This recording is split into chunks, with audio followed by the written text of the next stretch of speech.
wearing low-heeled shoes or non-skid soles. Footwear is very important when it comes to fall prevention. My mom is 72 and she's very fashion over form, and I keep having to remind her, that you're going to have to get rid of those high heel stilettos at some point and start wearing some shoes that are a little bit more form over fashion. But there's definitely a lot of shoes out there that are still stylish and still, have the non-slip soles. One of the other things I'd like to bring up is medications that you take.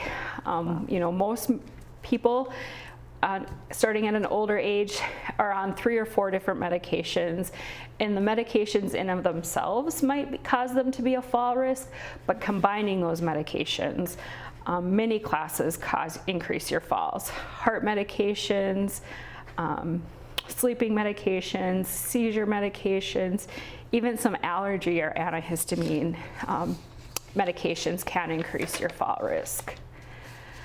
Last thing I'd like to talk about here is just, considering a medical alert type of device. It doesn't have to be the, I've fallen and I can't get up type of device. You can have a smartwatch that is going to be able to tell if you have fallen and be able to call for help. So we've become a lot more fashionable in our fall prevention wears, I would say. Well, those are really great tips, and I think I even learned some today. I love the bottle.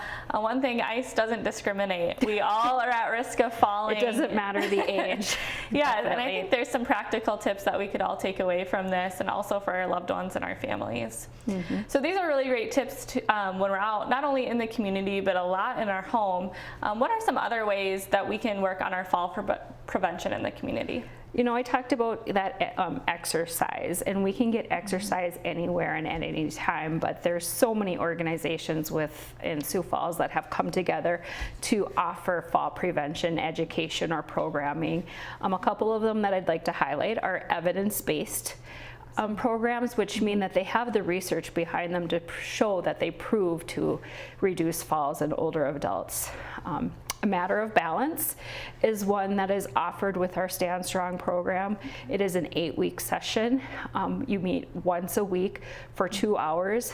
That has an education component to it, some cognitive restructuring, so trying to think about things and how you can change the way you think about falls and think about falling, and kind of coming together with a group and going through that list that I talked about, and what can I physically need to do or in my home. And then it does have an exercise component starting at week 3 through week 8 to help increase strength, increase flexibility, and increase endurance. And we know that all 3 of those are really important for fall prevention. One of my favorites is Bingo Size, and it's just like it sounds. You get to play bingo and you get to exercise. That one is a 10-week course. It meets 1 hour twice a week for 10 weeks. And so each week we play bingo, we exercise, but we keep increasing what we're doing for our exercise. And all of these programs are meant for participants to do the exercises during the 1 hour that you're together, but take them home and continue them at home. SAIL is another one that is available within our community, Staying Active and Independent for Life. Again, that's a 10-week program, 1 hour twice a week. That is a little bit more intense of an exercise program with a small portion of education, but yet building each week and being able to change those habits and then continue them on after that 10 weeks. Another one that's available is called Capable, and I'm going to have to look down. Community Aging in Place, Advancing Better Living for Elders. And that's a mouthful. And I'm glad that they just call it Capable, because I would not remember that whatsoever. That is a referral program where participants are referred to this program, and they work with an occupational therapist, a nurse, and a handyman to kind of do an assessment of their living situation, make goals together, and then work towards those goals. And participants can be in that program 4 to 6 months unless they meet their goals before that.